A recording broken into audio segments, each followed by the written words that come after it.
और ये बात करते कि ऐसे आरोप की जिसमें पति के मर्डर की आरोपी पत्नी ही है। मेरठ का सौरभ हत्याकांड लगातार चर्चा में है। रोज रोज नए खुलासे हो रहे हैं। आज ये जानकारी सामने आ रही है कि सौरभ की पत्नी मुस्कान ने कबूल लिया उसने दूसरे आरोपी साहिल के साथ मिलकर जो हत्या की, उसके पहले दोनों ने नशा भी किया था। पुलिस को कुछ ऐसे भी मैसेज मिले जिनसे ये संकेत मिलते हैं कि इस वारदात में मुस्कान ने ज्यादा बड़ा रोल निभाया है।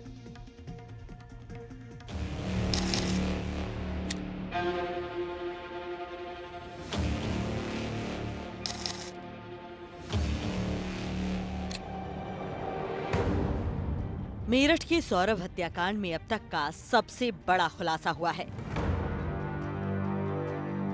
पहले दिन से ही ये खबर आ रही थी कि इस पूरे मामले में नशा और तंत्र मंत्र का भी घालमेल है। अब ये पता चला है कि इस हत्याकांड में मुस्कान की सबसे बड़ी भूमिका रही है। आज हमारे पास वो सबूत है जिसे देखकर आप समझ जाएंगे कि कैसे मुस्कान ने साहिल को हत्या के लिए तैयार किया।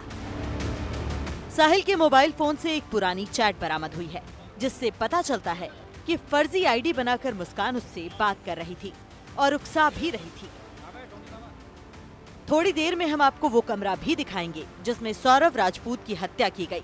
वो बेड, वो वॉशरूम, मिक्सी का वो जार, मौकाए वारदात पर मौजूद रही कई अहम चीजें आज आप पहली बार देखेंगे।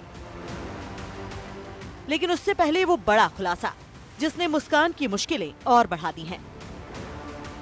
सूत्रों के मुताबिक मुस्कान ने सोशल मीडिया प्लेटफॉर्म स्नैपचैट पर साहिल की मां के नाम से एक फर्जी अकाउंट बनाया हुआ था। स्नैपचैट पर मुस्कान ने साहिल को लिखा, राजा बच्चे हमें क्षमा कर दें, हम नहीं आएंगे तुझसे कुछ कहने, अब जो भी होगा हो जाएगा बच्चे, तुझे कुछ नहीं होने देगी शक्ति, शक्ति अपना शरीर त्याग देगी, तुझे कुछ भी नहीं होने देगी, बच्चे सब बिगड़ गया है, बच्चे तू गुड़िया का ख्याल रखियो, बच्चे अब मैं भी नहीं आऊंगी। मेरठ पुलिस सूत्रों के मुताबिक मुस्कान ने स्नैपचैट पर 3 फर्जी आईडी बनाई हुई थी और वो साहिल से ऐसे बात करती थी जैसे उसकी मां हो। खबरों के मुताबिक करीब 18 साल पहले साहिल की मां ज्योति की एक बीमारी के बाद मौत हुई थी, लेकिन नशे का आदी साहिल अंधविश्वास में पड़कर ये मानता था कि उसकी मां की आत्मा उसके आसपास ही भटक रही है। कहा जा रहा है कि मुस्कान ने इसी बात का फायदा उठाया। मिसाल के तौर पर ये मैसेज देखिए जो स्नैपचैट पर मुस्कान ने ही साहिल को भेजा, लेकिन ये संदेश उसने साहिल की मां के नाम पर बनाए गए फर्जी अकाउंट से भेजा। राजा पास हो गई तेरी बहू, बन गई हमारे परिवार का हिस्सा, बहुत खुश हो गए बेटी से मेरी, पितृ का आशीर्वाद मिल गया, बन गई ब्राह्मण, अब कोई नहीं हरा पाएगा मेरी बहू को। इसका वध मुस्कान के हाथों में लिखा है। यानी सौरभ को रास्ते से हटाने के लिए मुस्कान ने साहिल के अंधविश्वास को और बढ़ावा दिया। साहिल अक्सर कहता था कि वो अपनी मां से बात करता है। साहिल की मृतक मां के नाम से अकाउंट बनाकर और उसकी तरफ से साहिल को मैसेज भेजकर मुस्कान ने इसी बात का फायदा उठाया। हमें ये जानकारी भी मिली है कि सौरभ हत्याकांड के आरोपी साहिल और मुस्कान ने ये कबूल लिया है कि सौरभ की हत्या से पहले दोनों ने नशा किया था। साल 2019 से ही साहिल और मुस्कान दोनों नशे के आदी थे। स्कूल की रीयूनियन पार्टी में साहिल से मुस्कान की मुलाकात हुई थी। दोनों सूखे नशे के साथ साथ ड्रग्स का इंजेक्शन भी लेते थे। सौरभ की हत्या के बाद दोनों नशे के लिए कसौल गए थे। दोनों इससे पहले भी नशे के सिलसिले में मनाली और कसौल गए थे। साहिल और मुस्कान की करीब 15 दिनों तक काउंसलिंग की जाएगी। दोनों फिलहाल न्यायिक हिरासत में मेरठ जेल में हैं। उनको बता दिया गया था कि ये कारागार में किसी तरह नशा तो प्राप्त हो ही नहीं सकता। इसी के तहत जो है उनका उपचार किया गया और काउंसलिंग की जा रही है।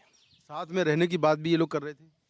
शुरुआत में इनको पता ही नहीं था। जब भी कोई बंदी आता है तो ये सोचता है कि अगर परिचित हैं तो साथ साथ रहें, लेकिन कारागार का नियम है कि महिला बैरक और पुरुष बैरक बिल्कुल पृथक हैं, एक दूसरे के आसपास आ ही नहीं सकते हैं। कोई भी लंबे समय से नशा कर रहा होता है, जैसे कि ये दोनों मुस्कान और साहिल कई सालों से नशा कर रहे हैं और उनको अगर नशा ना मिले तो एक तरह की लत हो जाती है बहुत ज्यादा नशा करने की। और इसी बीच अगर नशा ना मिले तो उस दौरान जो है एक पैनिक अटैक आते हैं जिनको विथड्रॉल सिंड्रोम कहते हैं। और ऐसे में जो जो नशे का आदी होता है उसको किसी भी कीमत पर नशा चाहिए होता है, नहीं तो उसको डिप्रेशन होने लगता है या उसको बेचैनी होती है।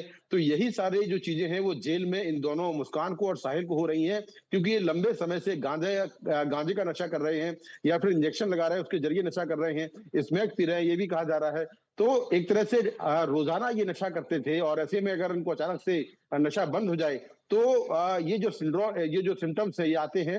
तो इसीलिए डॉक्टरों ने इनको दवाइयां दी हैं और उन दवाइयों से इनको थोड़ा बहुत आराम मिला है और जो डॉक्टर्स हैं उनके मुताबिक अगले कुछ दिनों में ये धीमे धीमे ठीक हो जाएंगी। जेल में साहिल और मुस्कान साथ रहना चाहते थे, लेकिन उन्हें इसकी इजाजत नहीं मिली। जेल प्रशासन ने बताया कि दोनों के परिवार से कोई मिलने नहीं आया। फिलहाल दोनों को सरकारी वकील मुहैया कराए जाने की प्रक्रिया शुरू हो गई है। दोनों के परिवार का कोई भी व्यक्ति अब तक मिलने नहीं आया है, तो दोनों ने सरकारी वकील की मांग की है और ये बंदी कोई भी विधिक सहायता के बिना नहीं रह सकता है। कारागार प्रशासन का ये दायित्व है, उसी के तहत हम दोनों को सरकारी वकील के लिए दोनों के प्रार्थना पत्र अग्रसारित कर रहे हैं। इस बीच एनडीटीवी को उस कमरे के अंदर की तस्वीरें मिली हैं जिसमें सौरभ की हत्या की गई थी।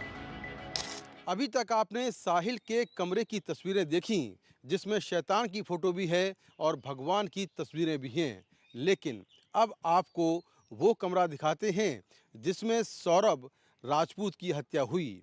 ये कमरा है मेरठ के ब्रह्मपुरी इलाके के उस घर में जिसमें मुस्कान रह रही थी। उसकी तस्वीरों में साफ तौर पर देखा जा सकता है कि कमरे के अंदर एक बेड पड़ा हुआ है। इस बेड पर सौरभ राजपूत की हत्या हुई थी। इसके साथ में एक वॉशरूम है जहां पर हत्या के बाद सौरभ के जो शव के टुकड़े हैं उनको अलग अलग किया गया, उसके शव को काटा गया।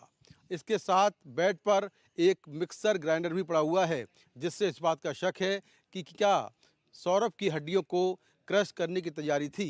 साथ में मुस्कान का पर्स है, कुछ कागजात पड़े हुए हैं बेड पर। इसके साथ में एक अलमारी भी वहां पर रखी हुई है। तो ये वीडियो सामने आया है जिसमें साफ तौर पर वो खूनी कमरा दिखाई दे रहा है जिसमें सौरभ हत्याकांड को अंजाम दिया गया।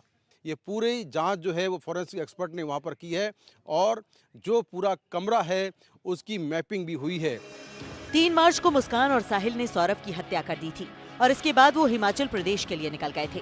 17 मार्च को साहिल और मुस्कान मेरठ पहुंचने के बाद सौरभ के शव को ठिकाने लगाने की फिराक में थे। एनडीटीवी को मिली जानकारी के मुताबिक 18 मार्च को मुस्कान ने कुछ मजदूरों को बुलाया था, लेकिन मजदूरों ने बदबू के कारण ड्रम को उठाने से मना कर दिया था। मुस्कान की एक पड़ोसी का कहना है कि वो काफी गुमसुम भी थी। इसी कमरे में ड्राम था, मतलब आपने जैसे बताया कि 18 तारीख में आपने उसको मुस्कान को यहाँ देखा? हाँ देखा, कमरे में बैठी थी। और ड्रम भी था?